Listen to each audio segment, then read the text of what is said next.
অনূৰ্ধ্ব 7, 9, 11 আৰু 15 বছৰ বয়সৰ শিৱসাগৰ জিলা দবা বাছনি প্ৰতিযোগিতাখন 21 এপ্ৰিলত অনুষ্ঠিত হয়।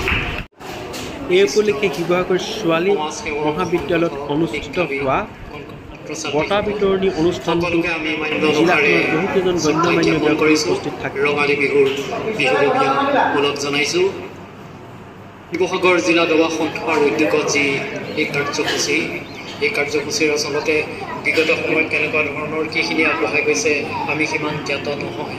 তথাপিতো খেলটোৰ প্ৰতি অকণমান ইণ্টাৰেষ্ট আছে। আগত খেলিছিলোঁ, আজি প্ৰায় 15-20 বছৰ হৈছে খেলা নাই। মই সৰু আগৰ অৱস্থাত খেলিছিলোঁ দবা খেল। নীতি শক্তিৰ লগতে ব্ৰেইনৰ সাংঘাতিক ধৰণৰ এটা ডেভেলপ হয়। প্ৰথম কথা এইটো মই নিজে উপলব্ধি কৰিছোঁ। দবা খেল খেলিলে আটাইতকৈ বেছিকৈ শক্তিশালী হোৱা মানুহৰ দিশটো হৈছে চেন্সটো মানুহৰ মানে খুব শক্তিশালী হয়। সন্মুখত থিয় হৈ থকা মানুহজন দেখিলেই ক'ব পাৰি এই মানুহজনে কি ক'ব এতিয়া। যদি দবা খেল ভাল ধৰণেৰে অনুকৰণ কৰে বা খেলে বা প্ৰশিক্ষণ লয়, বিশেষ কিছু দিশত মানুহজন আগবাঢ়ি যায়, বিভিন্ন দিশ চিন্তা কৰিব পাৰে, ভাল বেয়া বহুখিনি ক্ষেত্ৰত ডেভেলপ হয়। বিশেষভাৱে আচলতে এই খেলখনৰ ওপৰত যদিও আগত খেলিছিলোঁ, বৰ্তমান সিমান মোৰ অভিজ্ঞতা নাই। তথাপিতো শিৱসাগৰ জিলা দবা সন্থাই আমাক আজি এই যি আপোনালোকৰ 7ৰ পৰা 15 বছৰ বয়সৰ অনূৰ্ধ্বৰ দবা খেলৰ বাছনি পৰীক্ষাৰ যি কাৰ্যসূচী, এই কাৰ্যসূচীত আমাক আমন্ত্ৰণ জনায়। এনেদৰে যিদৰে আচলতে সন্মান প্ৰদৰ্শন কৰিছে বিষয়ববীয়া উদ্যোক্ত সমিতি, সকলোকে আমি আন্তৰিক কৃতজ্ঞতা আৰু ধন্যবাদ জ্ঞাপন কৰিছোঁ।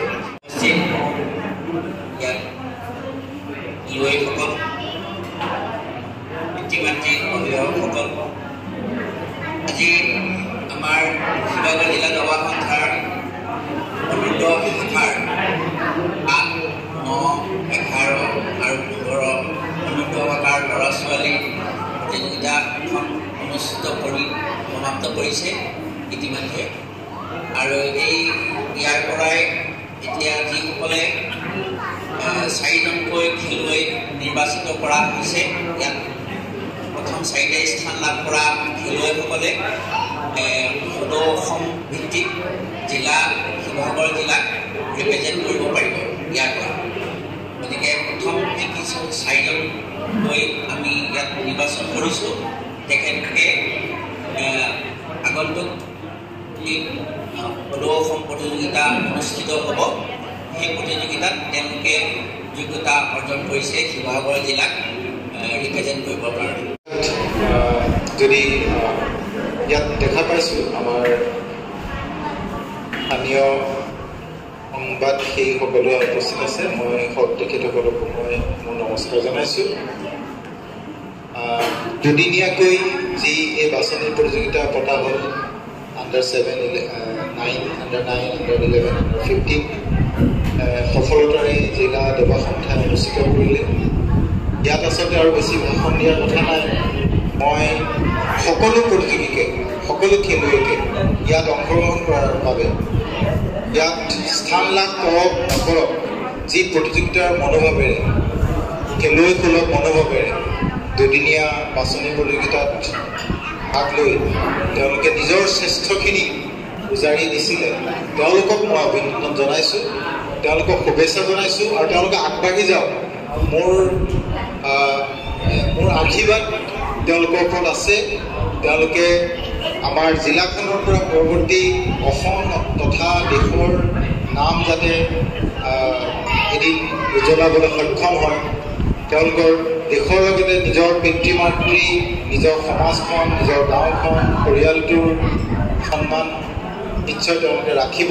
আৰু এই চেষ্টা ব্ৰতি যাবলৈ মোৰ শুভেচ্ছা আৰু আশীৰ্বাদ জ্ঞাপন কৰিছোঁ। দবা সন্থা আমি যেতিয়া দায়িত্ব লৈছোঁ, যোৱা জুন মাহৰ খুব সম্ভৱ 30 তাৰিখে আমি দায়িত্বভাৰ লৈছিলোঁ। আৰু এতিয়া প্ৰায় আমাৰ 10 মাহ হৈছে।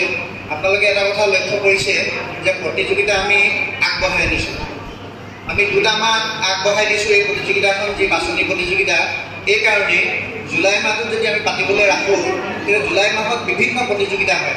জুলাই মাহৰ বন্ধ সময়ছোৱাত আমাৰ খেলুৱৈসকলে বিভিন্ন খেলত যদি অংশগ্ৰহণ কৰিব পাৰিব আৰু আমি যদি আমাৰ যিখন বাছনি প্ৰতিযোগিতা আমি দেৰি কৰি থাকোঁ তেতিয়াহ'লে তেওঁলোকে বাছনি প্ৰতিযোগিতাৰ কাৰণে সময় উলিয়াবলৈ আমাৰ অসুবিধা হৈ যায় বিভিন্ন খেল আহিলে গতিকে এইবাৰ আমি সেইকাৰণে আগবঢ়াই দি আপোনালোকক অধিক খেলত যাতে আমাৰ প্ৰতিযোগীসকলে অংশগ্ৰহণ কৰিবগৈ পাৰে অসমৰ বিভিন্ন প্ৰান্তত সেই সুবিধাটো আমি কৰি দিছোঁ আৰু এটা পৰিৱেশ আমি ৰচনা কৰিছোঁ শিৱসাগৰ জিলা দবা সন্থাই আমাৰ সকলো আমাৰ যিসকল বিষয়ববীয়া আমাৰ যিসকল শুভাকাংক্ষী সকলোৰে প্ৰচেষ্টা আমি প্ৰতিযোগিতাৰ সংখ্যাটো লাহে লাহে আমি বৃদ্ধি কৰিছোঁ আপোনালোকে দেখিছে যে আমি দায়িত্বভাৰ লোৱাৰ পৰৱৰ্তী সময়তে ডিমৌত দবা প্ৰতিযোগিতা অনুষ্ঠিত হৈছে বেতবাৰীত দবা প্ৰতিযোগিতা অনুষ্ঠিত হৈছে মাছৰাত দবা প্ৰতিযোগিতা অনুষ্ঠিত হৈছে আৰু এই দবা প্ৰতিযোগিতাবিলাকত আমাৰ প্ৰতিযোগীসকলে অংশগ্ৰহণ কৰি নিজৰ যিটো প্ৰতিযোগিতাৰ যিটো ভাৱ যিটো প্ৰতিযোগীৰ যিটো মনোভাৱ এই প্ৰতিদ্বন্দ্বিতাৰ মনোভাৱটো বৃদ্ধি কৰিব পাৰিছে আৰু অধিক খেলত অংশগ্ৰহণ কৰাৰ বাবে তেওঁলোকে প্ৰতিযোগিতালৈ যিটো ভয় থাকে সাধাৰণতে সেই ভয় নাইকিয়া হৈছে আৰু লাহে লাহে তেওঁলোকৰ খেলৰ উত্তৰণ ঘটিছে আমি ইতিমধ্যে আপোনালোকে দেখিছে যে যোৱা কেইদিনমানৰ আগতে আমি শিৱসাগৰত ৰেটিং টুৰ্ণামেণ্ট অনুষ্ঠিত কৰি গৈছোঁ আৰু ইয়াতো বহু খেলুৱৈয়ে আমাৰ বিভিন্ন খেলুৱৈয়ে অংশগ্ৰহণ কৰিছে ইয়াত গতিকে এই যে খেলৰ এটা পৰিৱেশ আমি শিৱসাগৰ জিলা দবা সন্থাই দিব পাৰিছোঁ এইটো আপোনালোকৰ সহায় সহযোগিতাতহে আমাৰ এই কামখিনি আমি কৰিব পাৰিছোঁ গতিকে আপোনালোকে এটা কথা লক্ষ্য কৰিব যে দবা সন্থাখন আমি শক্তিশালী কৰিব লাগিব শিৱসাগৰ জিলা দবা সন্থাখন শক্তিশালী হোৱা মানে আমি যি টীম পঠিয়াম সেই টীমৰ আমি যিসকল টীম মেম্বাৰ বা যিসকল আমি প্ৰতিযোগী ইয়াৰ পৰা প্ৰেৰণ কৰিম তেওঁলোকক যাতে আমি অধিক সা সুবিধা দিব পাৰোঁ তাৰ কাৰণে আমি প্ৰচেষ্টা অব্যাহত ৰাখিছোঁ আৰু এই ক্ষেত্ৰত অকলে আমি একো কৰিব নোৱাৰোঁ আমি খুব সোনকালে আপোনালোকক লগত লৈ এখন ডাঙৰকৈ ৰাজহুৱা সভা আমি অনুষ্ঠিত কৰিম কি ধৰণে আমি শিৱসাগৰ জিলা দবা সন্থাক অধিক শক্তিশালী কৰি এই সন্থাৰ দ্বাৰা আমি বিভিন্ন ব্যক্তিক মাতি আনি যাতে আমি ইয়াত প্ৰশিক্ষণ কাৰ্যসূচী আমি যাতে চলাব পাৰোঁ কোনোবা GM বা IM যদি ইয়াত আমি ট্ৰেইনিঙৰ কাৰণে আনিবলগীয়া হয় তেতিয়াহ'লে আমাৰ অধিক খৰচৰ কথা থাকে এইখিনি আমি কেনেকৈ জোৰা মাৰিম এই গোটেই কথাখিনি আলোচনা কৰিবৰ কাৰণে আমি কিছুদিনৰ পিছতে আমি আপোনালোকৰ লগত আমি আলোচনাত বহিম আৰু আপোনালোকৰ পৰামৰ্শ লৈ আপোনালোকৰ সহায় সহযোগিতা লৈ আমি আগবাঢ়িবলৈ নিশ্চয় আমি আমাৰ যিটো শিৱসাগৰ জিলাৰ টীম আমি শিৱসাগৰ জিলাৰ যিটো দবাৰ দল যি দলকেইটা আমি শক্তিশালী কৰিব পাৰিম